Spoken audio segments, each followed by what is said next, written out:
kaya yang tidak mau memberinya, maka orang kaya itu akan dilaknat oleh Allah. Tapi hadis ini mengajak kita melihat dalam perspektif lain. Yang pertama, sesuai dengan hadis Nabi, al-yadul ulya khairun minal yadis sufla. Tangan di atas yang harus jadi akhlak kita, bukan tangan di bawah. Tangan di bawah itu orang yang berani meminta-minta, atau orang yang memperlihatkan diri ingin diberi, atau orang yang sakit hati ketika dia tidak diberi. Itu semuanya jelek, dosa. Lalu kenapa tadi Allah menyebut di Al-Quran lis-sa'ili wal mahrum? Berarti orang yang meminta-minta yang dibenarkan itu yang betul-betul darurat. Karena peminta-minta itu nanti kata Allah Subhanahu wa taala, dia akan datang pada hari kiamat dengan wajah yang tidak ada dagingnya karena terbakar api neraka. Itu mun bahasa kita mah kandel kulit banget. Wajahnya tidak punya malu. Dibolehkan meminta-minta itu kata Nabi kepada Qobisoh 3. 1. Rojulun tahammala hamalatan, orang yang sedang menanggung tanggungan orang lain. Saya nggak butuh, cuma saya butuh untuk pembangunan masjid, pembangunan madrasah. Sayanya cukup, cuma saya butuh buat membantu anak-anak yatim, orang miskin, orang sedang sakit. Itu tahammala hamalatan. Saya mau memberi nggak punya, masa saya diam melihat orang lain kesusahan? Maka saya minta, tapi bukan untuk saya, untuk orang miskin, anak yatim itu tahammala hamalatan. Atau kita punya program, ya, program misalkan pesantren, program kegiatan apapun, ini program itu harus dilaksanakan, harus dijalankan demi keberlangsungan dakwah, demi keberlangsungan kaderisasi pemimpin, kaderisasi ulama.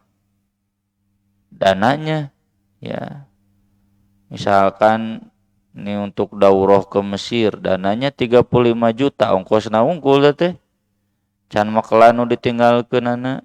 Ya. Nah itu adek mantuan teu boga, maka boleh kita meminta tahammala hamalatan. Yang kedua, orang yang tertimpa oleh musibah jaihatun fi malihi, musibah hartanya. Dia tiba-tiba musibah, jadi harus menutupi musibahnya. Mun rumah kahuruan, dompet leungit misalkan, ya. Motor tabrakan, mobil tabrakan, teu diomean rusak. Diomean nggak ada uangnya, ya. Atau ini rumah udah rusak harus dibetulkan, ya. Itu boleh meminta seukuran kedaruratannya itu. Yang ketiga, orang yang faqih. Faqih itu miskin. Ciri miskin itu apa? Ciri miskin itu berkata salah satu min dawil hija, 3 orang tokoh di daerahnya, mun ayeuna meureun Pak RT, ketua DKM jeung ustad. Kalau Pak RT, ketua DKM jeung ustad sepakat bahwa dia memang orang miskin, maka dia berhak untuk meminta-minta. Orang miskin yang memang harus minta, kalau tidak minta dia nggak bisa makan. Nah, selebihnya dari ini itu adalah suhtun. Ya, haram, suhtun itu. Kaitannya dengan hadis ini, orang miskin yang 3 ini tetap jangan sampai minta-minta itu jadi profesi. Hanya untuk mencari 1-2 suap nasi, hanya untuk mencari 1-2 buah makanan. Jadi orang miskin ini harus menaikkan derajatnya dari miskin yang kurang terhormat menjadi miskin yang terhormat. Miskin yang terhormat itu yang disebutkan dalam hadis ini. Orang miskin yang dia tidak punya harta yang cukup untuk hidupnya tapi tidak berani meminta. Bagaimana dia hidup? Sabar. Kumaha sabar teh? Makan, libur, saum. Ya. Teu kuat saum, dia makannya pinjem, bukan minta. Anjuk. Ya. Dia bekerja keras, gali lubang, tutup lubang. Tidak minta. Dia bekerja keras. Dia makan seadanya. Jeung naon jeung mie we nya, mie instan. Ngarah pamimpinna instan. Milih pamimpin instan gara-gara dahana mie instan wae. Dengan yang semurah mungkin. Baju baiklah. Dah 10 tahun ge kuat keneh baju teh ngan urang nawe geus bosen. Bahkan 20 tahun juga baju saya masih ada ya yang dulu dipakai ketika menikah masih ya. Sabar we. Teu kudu nambah. Jadi ini orang miskin yang asli itu, dia enggak berani meminta, tapi dia sabar dengan membatasi dirinya pada keterbatasannya dan dia berusaha. Kalaupun dia terdesak bukan minta tapi meminjam. Itu nu disebut al-maun teh. Mata kabina-bina lamun aya nu butuh al-maun kita wayamnaunal maun merengin njem gente. Ieu kabina-bina yukadzibu biddin. Fawailul lil musallin. Batal dah salatna. Batal pahalana. Bohong, munafik. Ngaku percaya poe akhir kanyatana mah hanteu. Bayangkan nih orang miskin. Menta teu dibere, nginjem teu dibere. Enggak saya tuh payahan sekalian kasarna. Ya. Maka di sini ya Nabi SAW menjelaskan sampai detail seperti ini agar kita betul-betul memperhatikan mereka. Dalam konteks yang lain, hadis ini ditujukan kepada orang-orang kaya. Orang-orang kaya salah besar kalau mereka sudah merasa cukup memberi itu ketika diminta. Mun teu dipenta mah enggak ada itu anggaran memberi itu. Itu berarti dia belum menyantuni fakir miskin. Jadi kalau dia hanya memberi ke peminta-minta merek, atau kalau diumumkan ke ketua DKM nih sasi Ramadan, takjil, makan buat intikaf merek. Nih ada kegiatan di masjid, kegiatan buka bersama, atau kegiatan pengajian merek. Nih ada kegiatan pembangunan renovasi bocor merek. Selebihnya dari itu dia nggak memberi, nggak punya anggaran. Ini hartanya harus dikemanakan. Berapa fakir miskin yang harus saya santuni setiap harinya? Berapa anak yatim yang harus saya santuni setiap harinya? Berapa dana yang harus saya salurkan fi sabilillah? Nah, yang begini berarti masih al-bakhil aduwullah. Pedit. Masya Allah pedit. Memang lain dalil teh. Nganda loba dalilna nu harapkeun pedit. Alladzina yabkhuluna wa ya'muruna an-nasa bil bukhl wa yaktumuna ma atahumullahu min fadlih wa atadna lil kafirin adzaban muhina. Tuh disarwakeun orang kafir disiksa dengan hina, orang-orang yang pedit itu. Harus ada anggaran dari kita kepada orang miskin yang tidak berani meminta. Siapa orang miskin yang tidak berani meminta itu? Dijelaskan di dalam surat Al-Baqarah. Lil fuqara'il ladzina uhsiru fi sabilillah la yastati'una darban fil ard. Orang-orang yang tertahan di jalan Allah sehingga tidak bisa usaha seperti orang lain. Siapa yang tertahan di jalan Allah ini? Satu, mujahidin, hamasta, batur madara ragang biasa, yuk boro-boro dagang, latihan perang demi membela umat Islam di Palestina. Yang kedua, usiru fisabilillah itu yang liyatafaqahu fiddin, yang bergerak di dunia pendidikan. Dia belajar, orang lain belajar usaha, belajar dagang, dia belajar agama. Orang lain mengembangkan usahanya, dia nungkulan pesantren, nungkulan madrasah. Sarua aku ditungkulan, ditungkulan mah jadi itu profesional. Konsekuensinya dia nggak bisa seperti orang lain. Atau kalau dalam konteks karir, Pak, orang lain fokusnya ngejar nulis jurnal, penelitian, jadi profesor.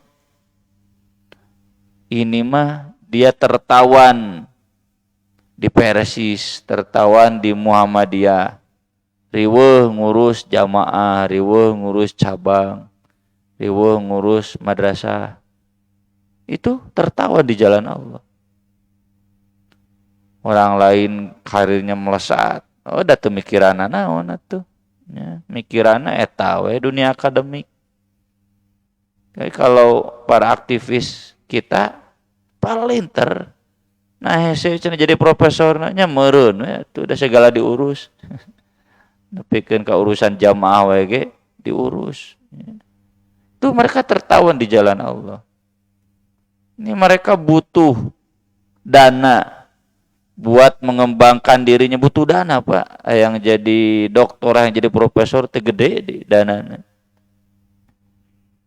Cenah bahasa Inggris nage balelolnya meujeul we atuh da kursus bahasa Inggris teh mahal.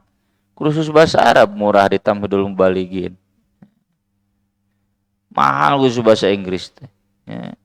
Level ini, level kuliah ke luar negeri sarua mahal. Aya cenah beasiswanya anggur da modalna mahal. Ini harus ada dana buat ini. Tapi orang-orang kaya hari ini merasa cukup, mereka sudah bisa menyantuni fakir miskin bulan Ramadan, menyantuni anak yatim bulan Ramadan. Di luar Ramadan mah enggak ada anggaran. Mereka yang tertahan di jalan Allah ini adalah orang-orang yang mengabdi di masjid, pengurus masjid, marbot masjid. Mereka yang tertawan di jalan Allah ini yang mengabdi di pesantren. Lain teu kabita ningali batur usaha. Tapi kan pesantren juga harus diurus. Bagian kebersihannya, bagian security-nya, ini mereka tertahan di jalan Allah. Mereka juga berhak lepas dari kemiskinannya. Apa standar miskin? Sudah sering kita bahas. Standar miskinnya orang ge baheula diajar na IPS. pangan, sandang, papan, makan, pakaian, rumah. Jadi kalau ada jamaah kita yang belum punya rumah, miskin, teh sok atuh pikiran kudu bala leunghar. Mikiran usaha we tuluy ditambahan tumbuk-tumbuk. Ya bagus. Usaha harus dikembangkan, betul, setuju. Tapi bukan untuk menaikkan status sosial atau gagayaan. Usaha itu harus dikembangkan. Ya. Saat cenah kumaha da abdi mah susah juga Rasul teh. Kudu aya we cenah cadangan. Sekian ratus juta ai pengusaha mah. Oh iya betul, harus. Entong tong dibeakeun. Keun we ustad we nu beakeun mah. Ustad we pemikiran usaha. Pengusaha jangan dihabiskan, nanti kan yang namanya usaha banyak yang tidak terduga, banyak yang harus keluar modal tiba-tiba, tapi tetap harus ada disisihkan.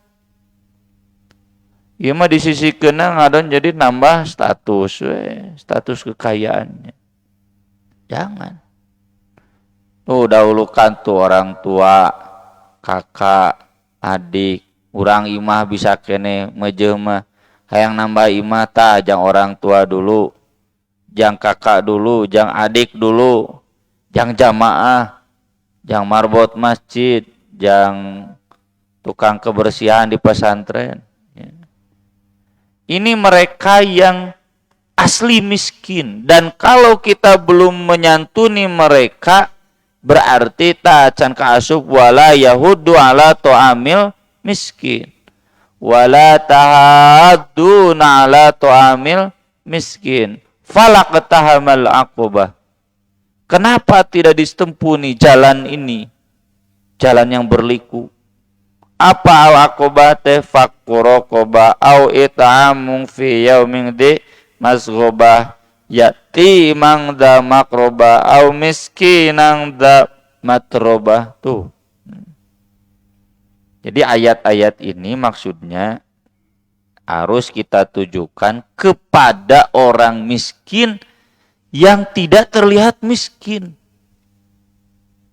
Kenapa tidak terlihat miskin? Karena dia nggak pernah meminta. Jadi jamaah cenah bagus si bapak sabar tara menta najora hate teh tapi mane teu ngarti atuh lain mere. Muji cenah ku sabarna, dipuji ku sabarna mah. Tek cukup muji unggul mere. Sedih ya saya mendengar seorang ustadz ya yang pulang dari tempat tugasnya sesudah puluhan tahun. Alasannya, saya juga harus punya rumah buat anak cucu saya. Di pasantren tuluy-tuluyan mah teu cenah iraha boga imahna. Harus lepas dari pesantren. Kuduna teh ieu agni-agni pasantrenna ngarti sok atuh nya tukul dibere tadi teh we sana nyicil rumah daripada ngontrak tuluy-tuluyan, nyicil rumah deket pesantren. Jadi dia rumah punya, pesantren juga kaurus. Ini mah sampai pulang ka lemburna. Almarhum sekarang. Hanya karena begitu. Agni-agniana teh ngobrol jeung urang cenah muji kasih ustad eta mah sabar. Hidupnya terbatas tapi tara wani menta najera teh can wantu da abdi nembean. Jero hate teh atuh lain bere atuh. Kuduna ngarti yen eta sabar teh urangna mere. Lalu saya curhat ke ustad-ustad yang lebih senior almarhum. Teu aneh can di lemur eta mah. Kararopet cenah gitu. Nepikeun ka ustad we teu aneh lemur eta teh kararopet. Lamun ustad geus ngomong gitu insyaallah bener meureunnya. Aya udah kakara kadinya teu apal.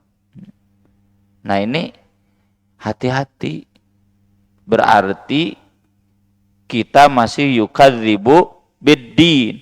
Kalau belum punya anggaran untuk menyejahterakan mengangkat dari garis kemiskinan para mujahidin, ya, para ustadz, para pengurus masjid, pengurus di jamiah, ya, yang nyapunten sanes merendahkan kita memuji beliau-beliau, ya, numarbotna teh, bagian kebersihan teh, bagian security teh, pembantu umum teh, tukang laden kaditu kadieuna gitu. Kemudian hadis berikutnya masih dari Abu Hurairah radhiyallahu anin Nabi sallallahu alaihi wasallam, as-sa'i 'alal armalah, orang yang berusaha keras membantu ibu-ibu yang janda, wal miskin, orang miskin, kal mujahidi fi sabilillah, seperti orang yang jihad di jalan Allah, wa kal qaimil ladzi la yafturu, dan seperti orang yang sholat malam tanpa tidur. Pernah tuh Pak, itu kan? Sholat tahajud tarawih ge buacan pernah bapak-bapak di dia. Besar itu pahalanya. Wa qasaimil ladzi la yuftir, dan seperti orang yang saum yang tidak pernah buka. Atau bisa dipahami seperti orang saumnya tiap hari, wah pahalana gede pisan. Hadis ini bukan berarti merendahkan jihad, sholat tahajud dan saum, bukan. Justru hadis ini menunjukkan bahwa 3 amal ini pantang kita lewatkan. Ini pahalanya besar. Jadi Nabi membandingkannya bukan dengan amal yang pahalanya kecil, tapi dengan amal yang pahalanya besar. Berarti nutilu ieu teh pahalanya gede, bukan berarti merendahkan. Jihad, ya. Sampai kata Nabi ketika membahas keistimewaan 10 hari Zulhijjah, enggak ada amal lain kecuali yang diamalkan di 10 hari Zulhijjah. Enggak ada yang lain. Ada satu, jihad. Tapi kalau dia pulang tinggal nama, mati syahid, gugur di medan syahid, jihad. Orang yang jihad itu semua dosanya pasti diampuni kecuali satu, utang. Yang kedua, sholat malam. Wah, sudah sering kita bahas bagaimana keutamaannya. Saum. Orang yang saum itu selama dia saum, dia dijauhkan dari api neraka sejauh-jauhnya. Semakin banyak saum, semakin jauh dari api nerakanya. Tiap harinya itu dihitung. Nah, di samping ibadah yang 3 ini, ya, ada ibadah yang selevel dengan yang 3 ini. Gitu. Apa? Nah, jadi obat. Jadi bukan berarti merendahkan yang ini, jangan kemudian, oh berarti cukup ini, yang ini enggak, ngaco ta mikirna. Jadi Nabi mengajarkan di samping jihad, sholat malam, saum sunat, aya hiji deui, apa? Berusaha keras membantu orang miskin dan ibu-ibu yang janda. Ku bapak-bapak anu cunihin mah itu jadi dalil tuh cenah poligami. Padahal membantu janda itu bukan harus dengan poligami. Nya tiasa poligami saya nu mampu mah. Mampu naon, mampu nya pas saya jeung istrina. Mampu sabar menghadapi istrinya silakan. Tapi kalau tidak mampu, as-sa'i 'alal armalah wal miskin, kan orang miskin juga bukan berarti harus dinikahi kan. Kan armalah di sini banyak, bukan hanya 1 2. Ini mau fokusnya ke jahe we janda herang. Armalah di sini armalah yang memang miskin. Kenapa disebutkan armalah teh bagian miskin? Ya ini titik tekan Nabi. Perhatikan terutama yang dari miskin itu adalah janda. Kenapa janda? Karena umumnya janda nggak seperti laki-laki. Punten, susah menikah lagi. Ya, janda itu. Nyaya nu babari umumna. dan susah mencari nafkah. Biasanya pragmatis kan janda yang bukan merendah, bukan menyalahkan, ya. Ya, karena nggak mampu mencari nafkah, maka dia menikah lagi. Dan umumnya janda yang merasa bisa mencari nafkah sendiri nggak nikah lagi, kapok cuma gitu.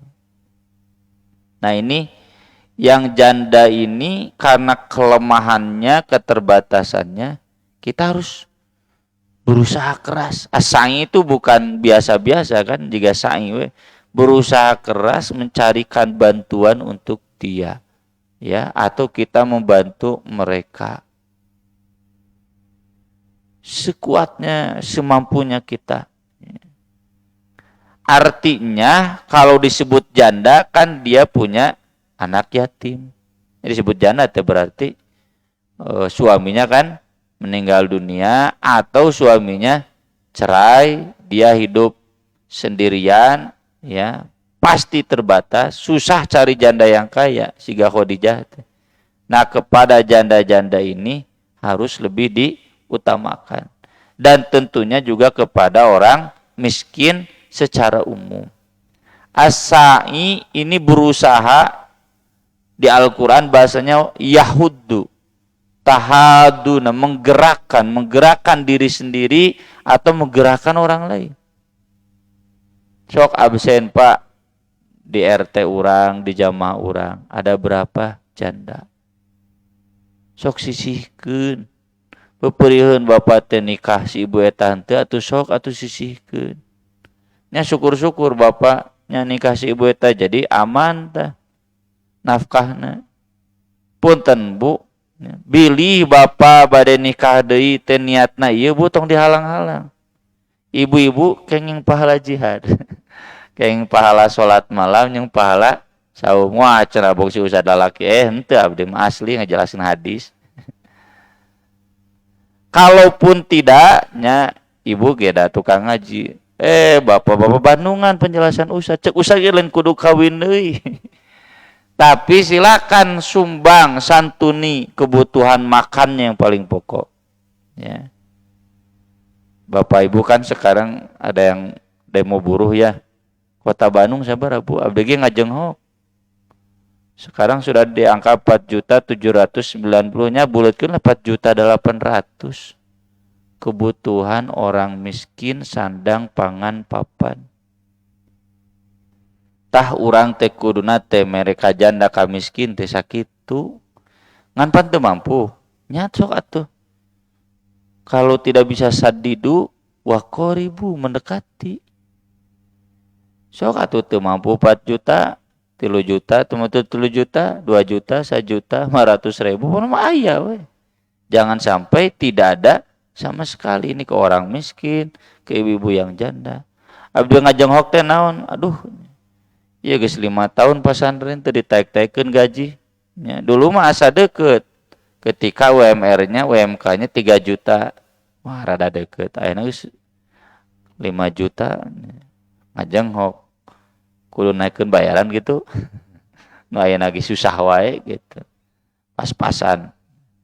Nah, ini semuanya ya, jadi termasuk kalau saya mengeluarkan kebijakan atau jamiah mengeluarkan kebijakan iuran anggota naik.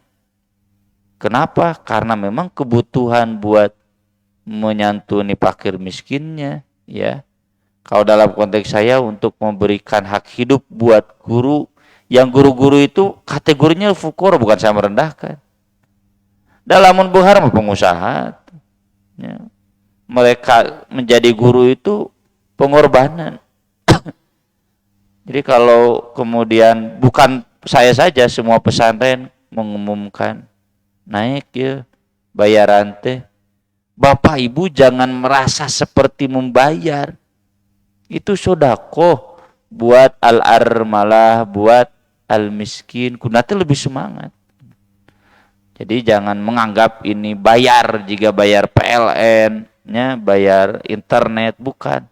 Ini bagian dari sedekah untuk orang-orang miskin, orang-orang yang tadi disebutkan mereka tertahan di jalan Allah dan tidak berani meminta-minta. Aqulu qouli hadza wa astaghfirullah li wa lakum subhanakallahumma bihamdik asyhadu an la ilaha illa anta astaghfiruka wa atubu ilaik.